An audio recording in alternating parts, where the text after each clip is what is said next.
O tema de hoje é filiação socioafetiva, de maneira bastante objetiva, prática. É aquela filiação, é aquela paternidade, ou também a maternidade, que decorre do afeto. João e Maria são casados, tem uma filha aqui, tá? Tem um filho aqui. João e Maria se divorciam, João conhece uma outra pessoa, Maria também conhece uma outra pessoa. É assim que a vida tem de ser. As partes precisam olhar para frente, certo? Maria conhece uma outra pessoa, essa outra pessoa vem a ser o padrasto da criança. Legal? E num determinado momento, essa relação padrasto e enteado fica desgastada, as partes ultrapassam as barreiras, né? Por conta do afeto. O padrasto passa a tratar o enteado como filho, e o enteado passa a olhar o padrasto como se fosse pai. Passa a olhar o padrasto como o verdadeiro pai.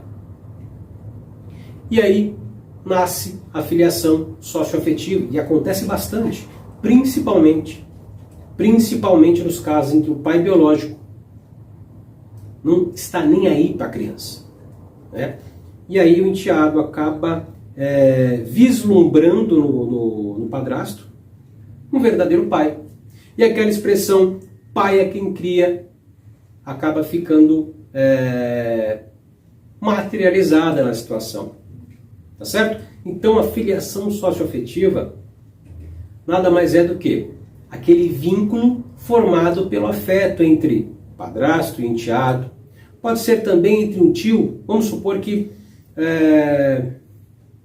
o pai e a mãe da criança faleceram, os pais faleceram daquela criança, e a criança passa, né, a ser criada e educada pelo tio, que pode ser aí o irmão do pai ou da mãe falecida. Tá certo? E esse tratamento, num determinado momento, passa a deixar de ser um tratamento entre tio e sobrinho e passa a ser um tratamento entre pai e filho.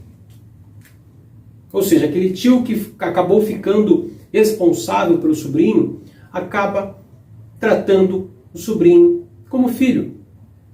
E o sobrinho olhando para o tio como um pai. Então a filiação socioafetiva vai ganhando corpo nessas relações familiares. Tá certo? Pode ser um padrinho também. A filiação socioafetiva ela decorre do afeto. Tá certo?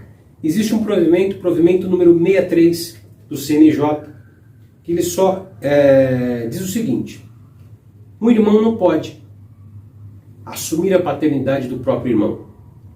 Entre irmãos não pode existir a filiação socioafetiva, nem entre ascendentes. Ou seja, nesse caso que eu dei, nesse exemplo que eu dei do tio, se existisse aí se essa criança tivesse um avô, né, pai aí de uma das partes que faleceu, esse avô não poderia reconhecer juridicamente o neto como filho. Então, entre irmãos e entre ascendentes não pode haver aí a filiação socioafetiva. Tá certo?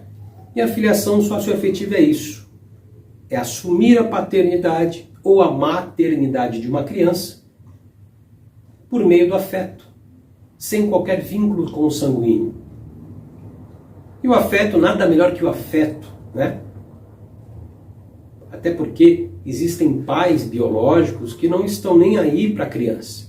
E de que adianta esse vínculo consanguíneo se o pai não está nem aí para a criança? Se a mãe não está nem aí para a criança? De que adianta?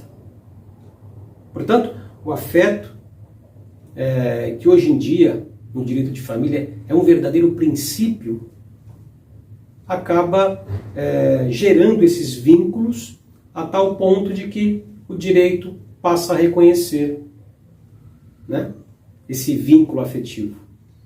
Então, se a criança não alcançou 12 anos de idade, é só pela via judicial o reconhecimento jurídico do afeto. O que eu estou querendo dizer com isso? O padrasto ele pode reconhecer esse enteado como filho, para todos os efeitos da lei. Tá certo? Para todos os efeitos da lei. E não adianta depois se dissolver a união estável com a mãe da criança ou pelo divórcio, dizer, olha, eu não quero mais cuidar da criança porque eu não sou o pai biológico. Tudo bem, eu assumi juridicamente, assinei, a criança tem o meu nome na certidão de nascimento, mas eu não sou o pai biológico, eu não quero mais. Não existe essa possibilidade. Esse ato de assumir juridicamente uma criança como filho é irrevogável, tá certo? Em regra, é irrevogável, não tem como voltar atrás. Legal? Então, assumiu como filho, é para todos os efeitos da lei. Se dissolver a união estável ou pelo divórcio, no caso do casamento, a paternidade permanece e terá de pagar a pensão alimentícia. E se porventura falecer, a criança terá direitos sucessórios. É um legítimo pai, é um legítimo filho. Não tem como voltar atrás depois. Tá certo? Se você tiver alguma dúvida em relação a isso, é um tema bastante atual, né?